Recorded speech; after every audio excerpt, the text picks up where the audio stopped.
Good day and welcome to Varun Beverages earnings conference call. As a reminder, all participant lines will be in the listen-only mode, and there will be an opportunity for you to ask questions after the presentation concludes. Should you need assistance during the call, please signal an operator by pressing star then 0 on your touchtone phone. Please note that this conference is being recorded. I now hand the conference over to Mr. Anup Pujari from CDR India. Thank you, and over to you, sir. Thank you. Good afternoon, everyone, and thank you for joining us on Varun Beverages Q4 and FY24 earnings conference call. We have with us Mr. Ravi Jaipuria, Chairman of the company, Mr. Varun Jaipuria, Executive Vice Chairman and Whole-Time Director, and Mr. Raj Gandhi, Group CFO and Whole-Time Director of the company. We will initiate the call with opening remarks from the management, following which we'll have the forum open for a question and answer session. Before we begin, I would like to point out that some statements made in today's call may be forward-looking in nature, and a disclaimer to this effect has been included in the results presentation shared with you earlier. I would now request Mr. Ravi Jaipuria to make his opening remarks. Good afternoon, everyone, and thank you for joining us on our earnings conference call. I hope all of you had the opportunity to go through our results presentation that provides details of our operations and financial performance for the fourth quarter and year ended this 31st December 2024. We are pleased to conclude calendar year 2024 on a strong note through adding geographical presence into new territories of South Africa, along with distribution rights for Namibia, Botswana, Mozambique, and Madagascar. We also started greenfield operations into a new country of Democratic Republic of Congo, DRC. The growth has been driven by organic volume growth and improved product mix. India volumes grew 11.4%, reflecting the strength of our distribution network and operational execution. Consolidated volumes increased by 23.2%, largely led by new territories, resulting in consolidated revenue increase by 24.7%, EBITDA growth of 30.5%, and PAT growth of 25.3% for the year. We are progressing well in South Africa as we grew the sales volume by 12.5% in the first year of operations. We are consciously reducing our reliance on modern trade channel and enhancing our distribution network in general trade. As an enabler, we have placed more visi-coolers in South Africa market in a single year than what was cumulatively placed till date by previous operators. We are working on plans for backward integration in the territory. We also entered into share purchase agreement to acquire PepsiCo's business in Tanzania and Ghana, pending regulatory and other approvals. Integration of these acquisitions, along with our operations in South Africa, shall strengthen our presence in key international markets. This, coupled with the commissioning of new greenfield facilities in India and DRC, shall enhance our manufacturing and distribution capabilities, ensuring we are well poised to cater to growing consumer demand. Additionally, our foray into the snack foods business with PepsiCo in Morocco, Zimbabwe, and Zambia marks an important step in enriching our portfolio and leveraging synergies with our existing infrastructure.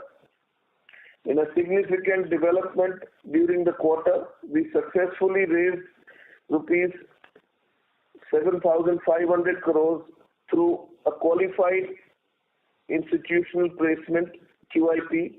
We appreciate the confidence and trust placed by leading domestic and foreign institutional investors.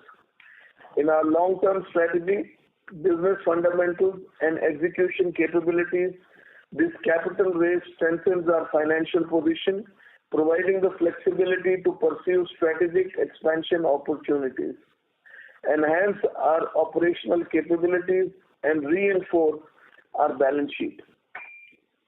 Further, in line with our commitment to deliver value to shareholders, we are pleased to share that the board has recommended a final dividend of 50 paisa per equity share, subject to shareholders' approval. Looking ahead, we remain focused on sustaining healthy growth in both Indian and international markets through deeper market penetration, strategic capacity expansion, and continued investments in technology and sustainability. Our focused efforts in strengthening last mile distribution and deploying Visi-Coolers in under-penetrated regions will enable us to reach a broader consumer base with a stronger foundation in place. We are confident in our ability to drive long-term value creation for our stakeholders in the years to come. I would now invite Mr. Gandhi to provide the highlights of the operation and financial performance. Thank you.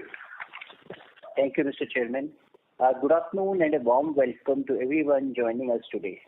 Let me provide an overview of the financial performance for the fourth quarter and the year ended 31st December 2024. Revenue from operations adjusted for excise GST increased by 24.7% to the level of 20,007 crores in the calendar year 2024, in line with strong volume growth. Consolidated sales volume grew 23.2% to a level of 1,124 million cases from the level of 912 million cases in calendar year 2023. Organic volume growth in India stood at 11.4%, while international organic growth was 6.3%, restricted by the transition to a zero sugar portfolio following the implementation of a sugar tax in Zimbabwe.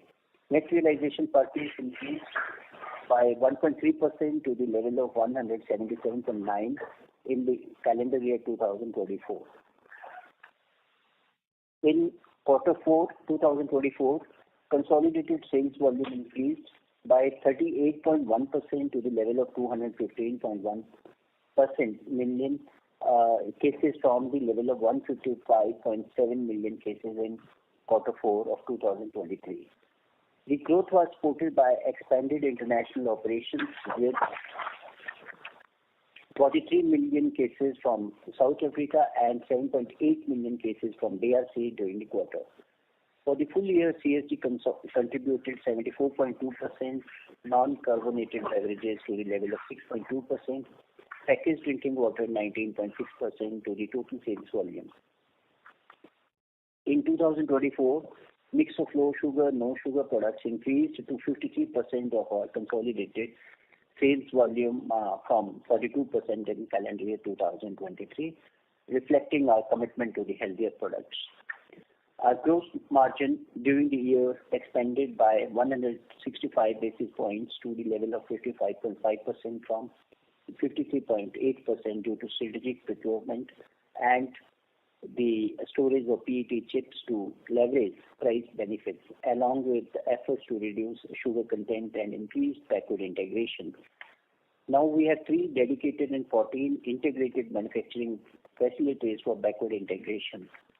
Also, approximately 16% of our total energy consumption comes from renewable sources of energy. As a result, EBITDA increased by 30.5% to the level of 47,110 million rupees, with EBITDA margin improving by 105 basis points to the level of 23.5% in calendar year 2024.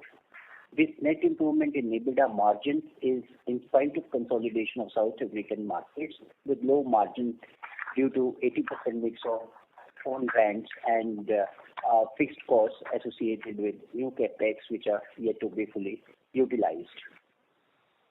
On a standalone basis, our income stood at 3,539 million, supported by a dividend receipt of 1,316 million from Nepal and a maiden dividend from Sri Lanka, interest on loans to subsidiaries amounting to 967 million, and a foreign currency gain of 714 million, These items are eliminated in consolidation as they represent intercompany transactions and merely shifts from international to the national basis. Depreciation increased by 39.1% and finance cost rose by 68% in 2024, substantially till the QIP proceeds credit date of 21st November 2024. This increase was due to acquisition of Banco and the establishment of 4 new production facilities in India and DRC.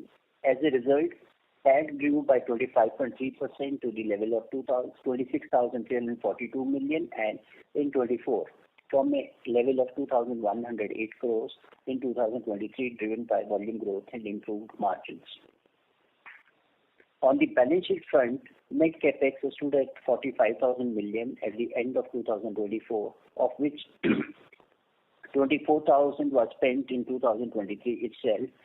Rupees 32,000 was allocated to 4 greenfield facilities in Supa, Gorakhpur, Khurda, and DRC. Additional 8,000 crore was invested in international territories for brownfield expansion in Nepal, Morocco, and Zimbabwe, including backward integration at Morocco, Zambia, and Zimbabwe.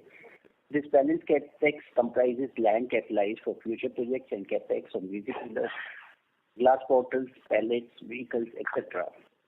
In fact, some increase in capex is on account of land purchase for future projects as well as capex for South Africa, which is added during the year. We have already started improving facilities there. Investment made over the past 2 years have significantly expanded our production capacity in India with an increase of 45% during the season 2024 over the capacity of season 2022. This expansion reinforces our ability to meet growing demand and drive future growth. Capex of calendar year 2025 season is projected at 3,100 crores, out of which, as on 31st December 2024, CWIP and capital advances already paid for 16,500 million or 1,650 crores. Out of total projected capex of 20,000 million is towards greenfield facilities at Prayagraj, Damatal HP, Buxar, and Meghalaya. The balance capex is for snack manufacturing facilities in international territories, brownfield expansion in India, CCT, rPET facilities in India, and expansion in DRC. We are pleased to share that during the current quarter, the company became net debt-free following the repayment of loans using proceeds from QIP issue. While our financial position has strengthened, we have continued to optimize operations and drive efficiencies. Despite inorganic expansion into new markets, including South Africa and DRC, working capital days improved to 31 days as on 31st December 24 as compared to 34 days in the previous year. As we close 2024, we are proud of the progress we have made at VBL. Our investments in greenfield and brownfield expansions, coupled with the expanding global footprint, have strengthened our foundation for long-term growth and positioned us to deliver long-term value to our stakeholders. On that note, I come to the end of our opening remarks and would like to now ask the moderator to open the forum for any questions or suggestions that you may have. Thank you. Thank you very much. We will now begin the question and answer session. Anyone who wishes to ask a question may press star and 1 on their touchtone telephone. If you wish to remove yourself from the question queue, you may press star and 2. Participants are requested to use handsets while asking questions. Ladies and gentlemen, we will wait for a moment while the question queue assembles. The first question is from Vivek Maheshwari from Jefferies. Please go ahead. Hi, good afternoon, sir. A few questions. First, on the India business, the second half volume growth is, let's say, about mid-single digits, and with exit also at about 4%. Do you think this is mainly due to the seasonality bit, and you still think about industry growth at double digit in the foreseeable future? Well, Vivek, we have always guided we cannot take growth based on one quarter. Sometimes it's colder, sometimes it's rainier. But we have always said that our annual growth would be in double digits, which we feel we've already delivered, and we see no reason why we will not deliver that going forward also. Got it, sir. And the other bit is given, and you have explained in detail in the last quarter also, but the noise has picked up on the competition side from Campa. Anything more you want to add upcoming season? Any, low priced pack from your side? So there has been B brands to the level of about 20% in India in any case, which were lower priced. So there is a market for lower priced products and will always remain. Our products are not competing exactly against that, and we feel there is enough room for everybody to grow in this market. We are only going to about 4 million outlets out of the 12 million FMCG outlets. Our business is to be how we can grow this market and ultimately reach to that 8 to 10 million outlets going forward. And we are adding about 10% to 12% additional outlets, which is 400 to 500,000 outlets, which is making our business grow. And I think after a point, people will get into the habit of drinking, and this is going to enhance the market actually. So the more players, it will be better. There will be more competition. There will be more players in the market. The India market is still very huge, and it's not even being tapped. So we don't feel there is any threat of our growth in the market.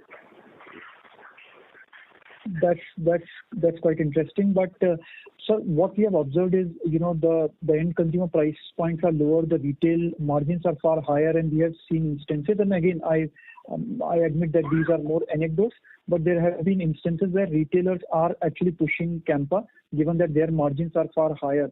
Do you think there needs to be, so B brand logic I understand, but do you see any risk, or you basically, having to retaliate with some product which is lower priced than what your current portfolio is?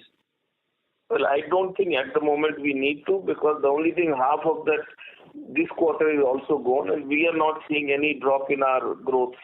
Rather, we are seeing enhanced growth. So I'm very happy with. If we can grow at this level, I don't want to do anything actually, and except expand the market and increase our go-to market. Got it. That's really reassuring. And on your comment on South Africa, what you mentioned about enhancing, distribution via general trade. So would the dynamics be somewhat, similar? And when you move from modern trade to general trade, the working capital cycle would be something like India. Can you just talk about the nuances of, focusing on general trade in South Africa? Let me explain you. South Africa is a very large modern trade market. It's not like India. India is less than 10% modern trade, whereas South Africa is close to 40-45% modern trade market. And that is where your margins are diluted, and some of the large retailers really squeeze your margins. So, the go-to market is always difficult. It's much easier to go and sell to one customer.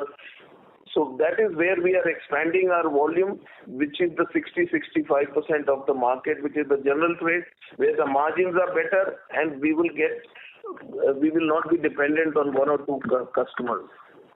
And that is what is going to give us much better growth and much better margins going forward. And South Africa, we have not even started doing our backward integration. So, as we had said, it takes about a year to understand the market in a new country and another year to consolidate and go forward. And we are, in the first year, we are still looking at double-digit growth.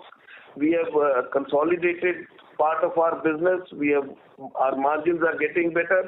And I see no reason why South Africa will not become something close to India. I would not say exactly, but it's a huge market, and if we can keep growing at the right pace, that will become a very interesting market for us. Got it. And just a follow-up, sir, when you talk about general trade, that includes own brands as well as PepsiCo brands, or you are primarily focusing on the PepsiCo brands? All the brands. All the brands. Okay. Got it. Thank you and wishing you all the best. Thank you. Thank you. Next question is from Aditya Soman from CLSA. Please go ahead. Hi, good afternoon. So two questions. Firstly, on the capacity increase that we are building in the 4 plants in 2025, can you give us a sense of how much the capacity will go up? Like you've shown 45% over 2022, so how much would it go up over 2024? And secondly, in terms of volumes, can you give us a sense of how much of the volumes are now in India are non-core, so non-Pepsi, Mirinda, 7-Up, and do we see competition? You say non-core, what do you mean?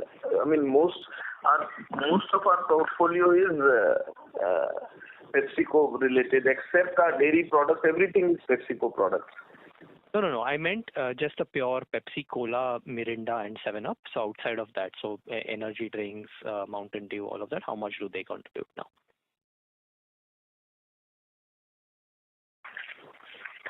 Aditya, the first part. So let me explain you. CSD, what you mean, is about 57%, which includes Mountain Dew also.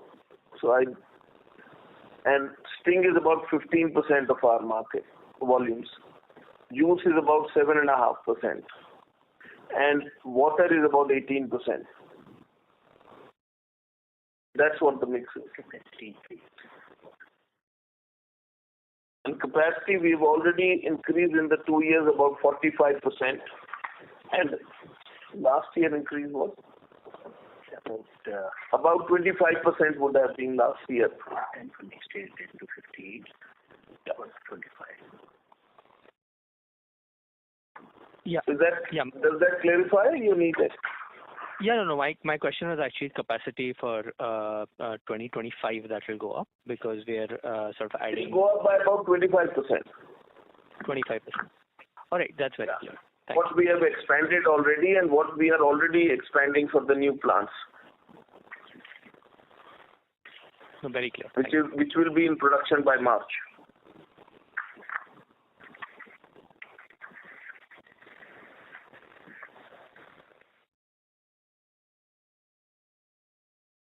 Hello? Yeah, no, that was it for me. Thank you. Okay. Thank you. Next question is from Percy Panthaki from IIFL Securities. Please go ahead. Hi, sir. Many consumer companies across different sub-segments of consumption have been talking about urban slowdown. Are you seeing any kind of slowdown in the soft drinks market in urban India? No, Percy, that's what I said. As we are expanding, because a lot of the FMCG companies may be not expanding the market as we are expanding. Because the first thing I said is we are only reaching 4 million outlets against 12 million outlets. So we are trying to add as much as 10% more outlets every year. That itself gives us a growth potential, plus our organic growth which are coming. So that's why we are comfortable when we say we'll give you comfortably double-digit growth. And we see no challenge in that, at least for the next few years. More than that, I don't know. But at the moment, we don't see any challenge. Even this quarter, half the quarter is already over. We are seeing very healthy growth.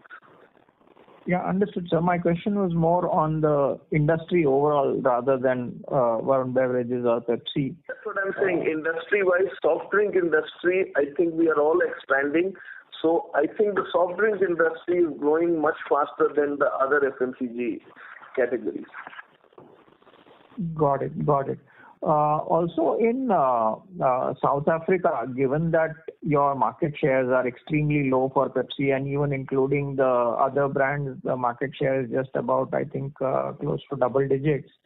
What should we expect in terms of the growth over the next 3 years here? If we look at something like a Zimbabwe, Zambia, you've grown like significantly, like 30% plus over 5-7 years. So is that the same kind of ambition that you have for South Africa, or there are some other nuances that we should be aware of? No, ambitions are even greater, but ambitions, I wish all ambitions can come true. But we are definitely in South Africa also looking at better than double-digit growth. So we are looking at very healthy growth. I feel what we are saying, 30% in 3 years, definitely we are looking at better numbers than that.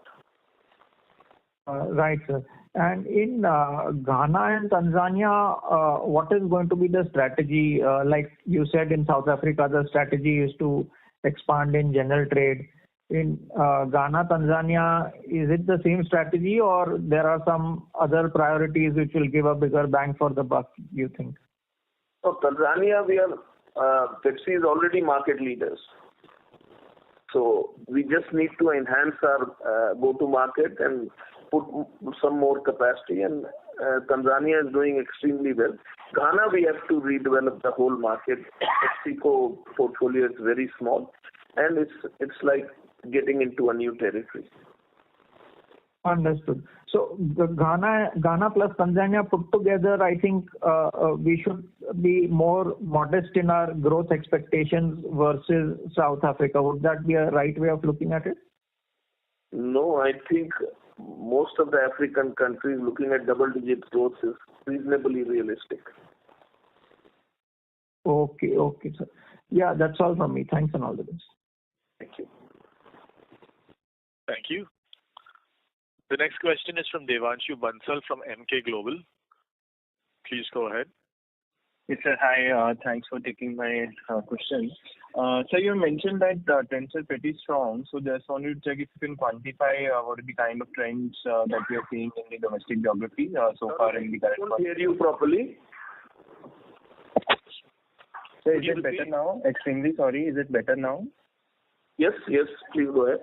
Yes, sir. So you mentioned that the trends are really interesting so far in the current quarter. I wanted to check if you can quantify either quantitatively or qualitatively what are the kind of trends that we are seeing in the current quarter? Well, I've always said we'll grow double digits, and which is what we are seeing, and we feel that is realistic, and we'll continue to do that. Understood, sir. So second question is on low sugar and no sugar mix, right? So that has been continuously increasing for us. This year it is about 53%. What all is included in this? Is this only Pepsi Black and Sting, or can you highlight as in what all? We are doing 7-Up, we are doing Mirinda. So every product will slowly start getting into mid-cal and no sugar.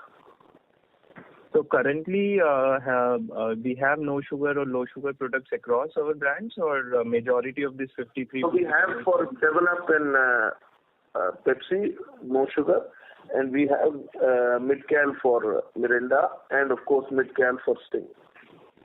Understood. And sir, just want to check the traction in Pepsi Black. So if you could just highlight how has the product been from a consumer reception perspective. How big has it been? Accepted well, and we are doing extremely well.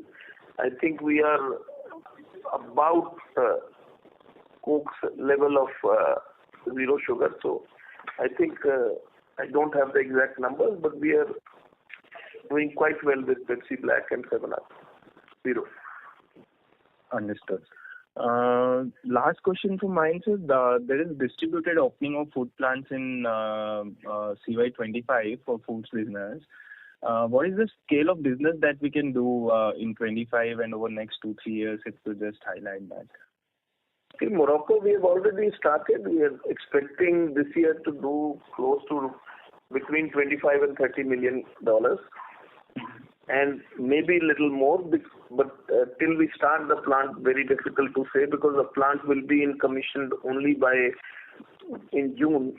So it will give us only 6 months of that. Till that time, we are importing and selling.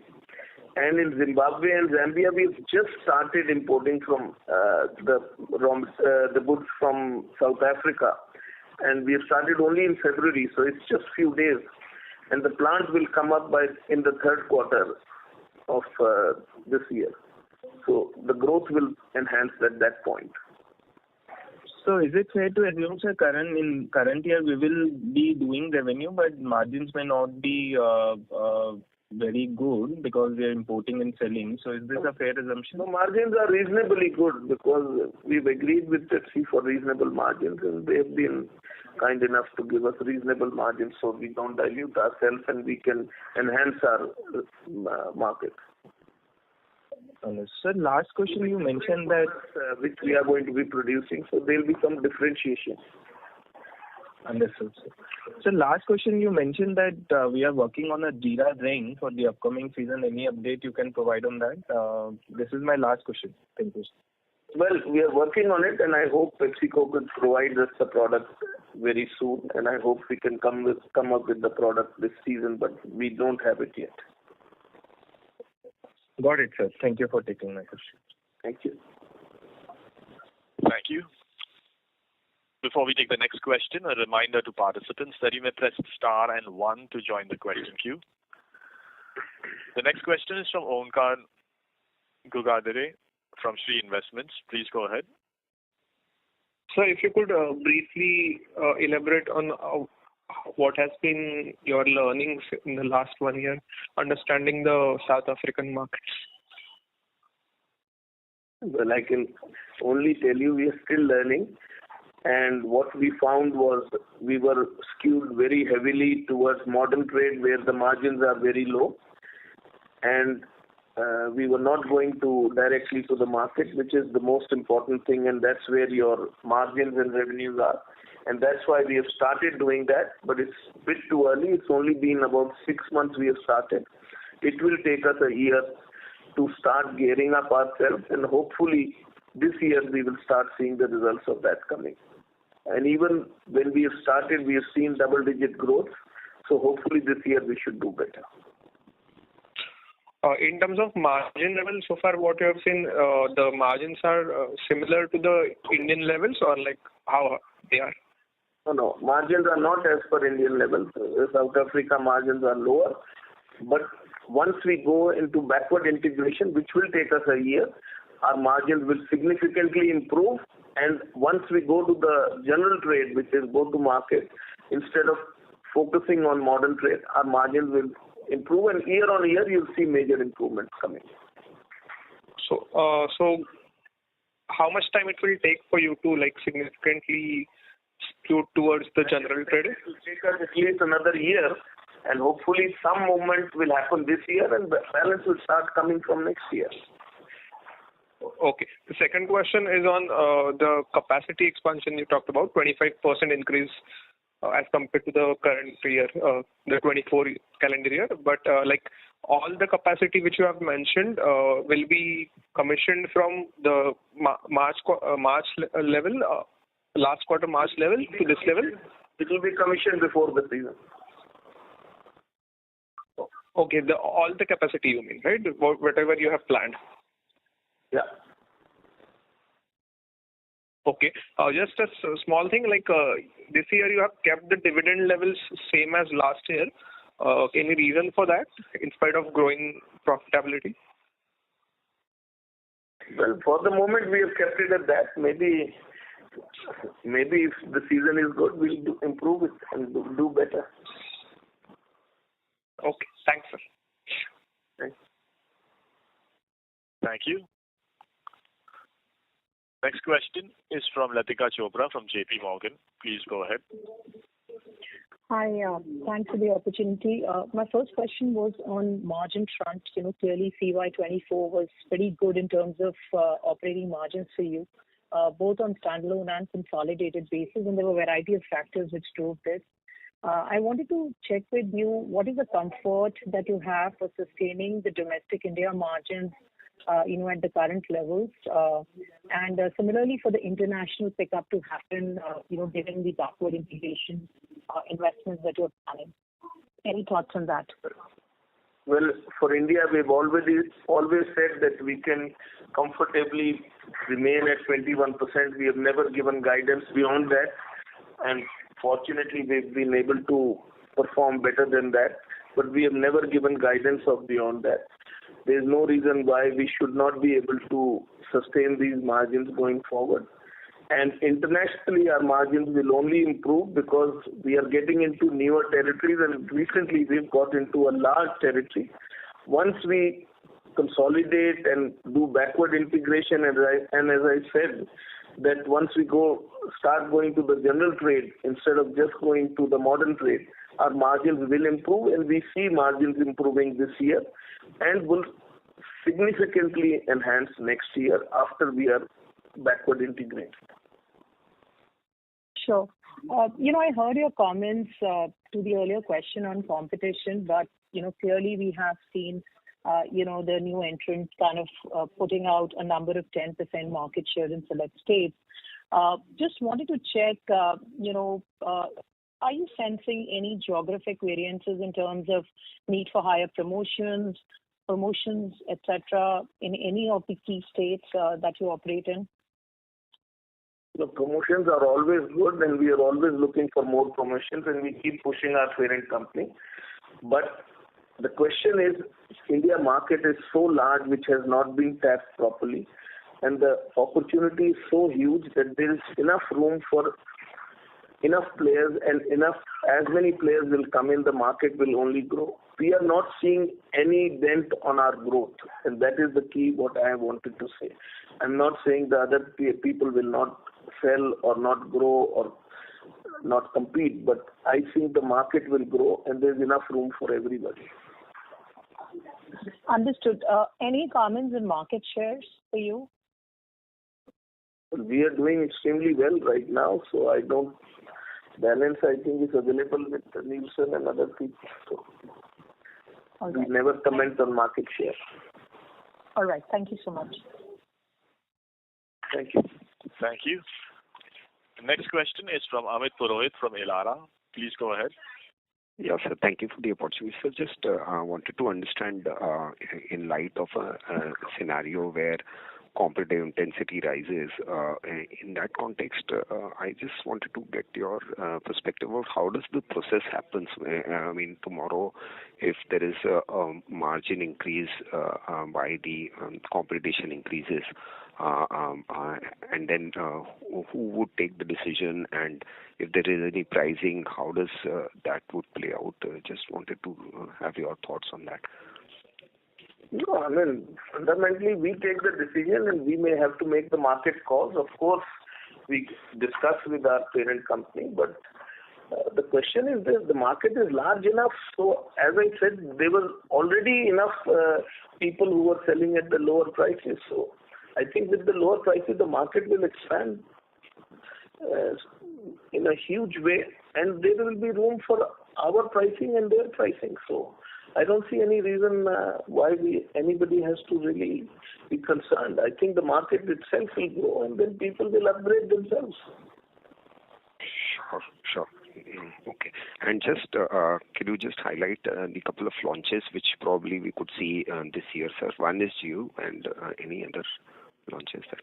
We are looking at adding another flavor in our energy drink, which is going to be Sting Gold, which we are hoping to launch very soon. And we are looking at some other products, which hopefully will be there ready for before the season. Sure. Okay. Thanks a lot, sir. Thank you. Thank you. Thank you. Next question is from Nitesh Dutt from Burman Capital. Please go ahead.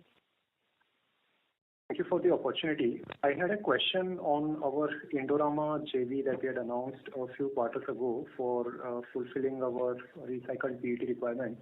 Just wanted to understand if that is on track and whether we'll be able to meet 100% of our requirements for FY26 in-house. Yes, we should be very close to it. The project is on track, and the production will start this year, and we feel that we should not be short of recycled products. Got it. So when do you expect the production to start, and also any... We are looking at starting early third quarter. Early third quarter. Understood. Any details on what kind of investments and whether they will have any financial implication on our numbers once production? No, I don't think so. It's not large investment and it's not. So I don't think it will have any effect actually. Got it. Sure. Thanks. Thank you. Next question is from Ashish Agarwal, who's an individual investor. Please go ahead. Yeah. So my question is that given that we are expanding very aggressively in the African countries, especially in South Africa, which is kind of 10% of our revenue at the moment.